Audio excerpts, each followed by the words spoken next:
یو واقعا علماء لیکلی دا چې یو ورځ د حضرت علی کرم الله وجهه په کور کې مروجه وه دسترخوان ولګېدو د حضرت حسین او د حضرت حسن رضی الله تعالی عنهم د دې مروجه وه په دسترخوان کېناستل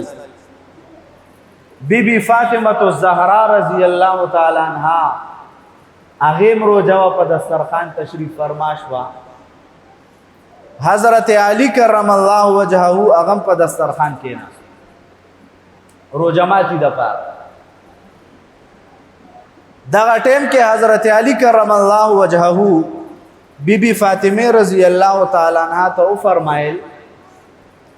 چې د حسنین مور روزه ماتي د پاره سروړه بی بی فاطمه رضی الله تعالی عنها لاړه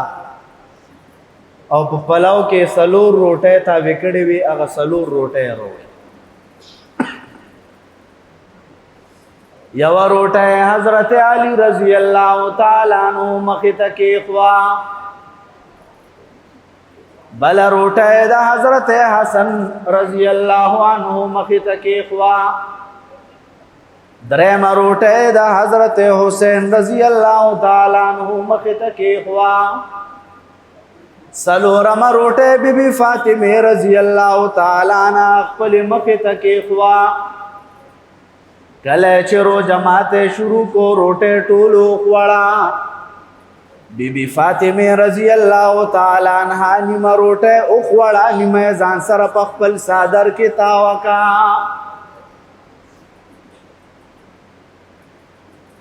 هي هي صادر کې روټه تاوکا او د کور وروته راله د خپل بابا جان د کور دروازه مخې ته ودرېږه دغه ټیم کې سردار دو جهان د ماښام د لمونځ نه فارغ شو کور ګېټ ته راورسېدو د کور دروازه کې ګوري بی بی فاطمه الزهرا رضی الله تعالی عنها ولاړه ده نبی کریم صلی الله علیه وسلم تپوس کوي د خپل لورنا اے لوري په دغه ټیم باندې ته زما دروازه کې سکے بی بی فاطمه الزهرا رضی الله تعالی عنها خپل بابا جان ته فرمایل اے بابا جانا ما چې کله روزه ماته ولاو دا روټه مې خپل مخې ته وکتا نیمه روټه مې وخوړه زما زړه کې خیال لالو زما بابا جان بس خوړلی وي او کنه نبی کریم صلی الله علیه وسلم دسترګو مبارکونه اوښکې روانې دي بی بی فاطمه الزهرا رضی الله تعالی عنها هم جاړي او خپل لور ته فرمایي اے لورې که نن تا دغه روټې نوې راوړې نو نن به زما د لوږې او د نهر څلورمه ورځ وه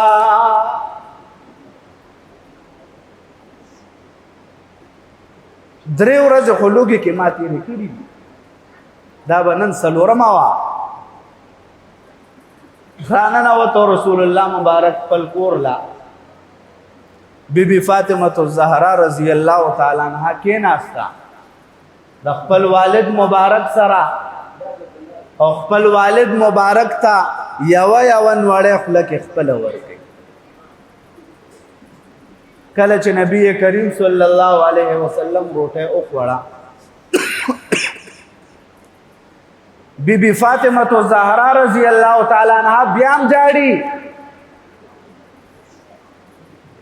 رسول الله مبارک ته تپوس کوي لوري اوس ولې جاړو اوس خو ما روټه مو خوړه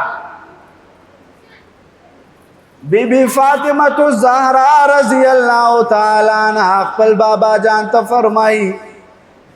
بابا جان ته خو رحمت للعالمین ته خو امام الانبیاء والمرسلین اے بابا جانا دا دومره سختیانې به تر څو پورې وي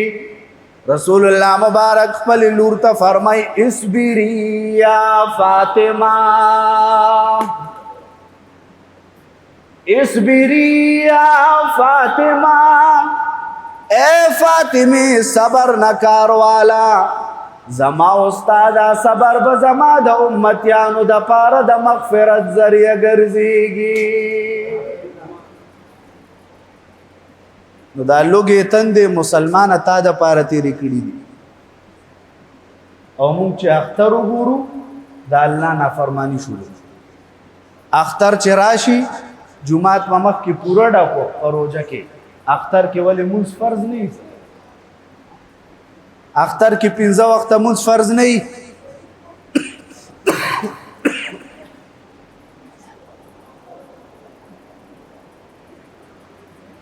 دا د رسول الله مبارک خپل امت ته تعلیم دی چې زما امتیانو ما ستاسو په خاطر او د دین اسلام د بقا د پاره او د دین اسلام د عزت د پاره ما دومره سختۍ برداشت کړي.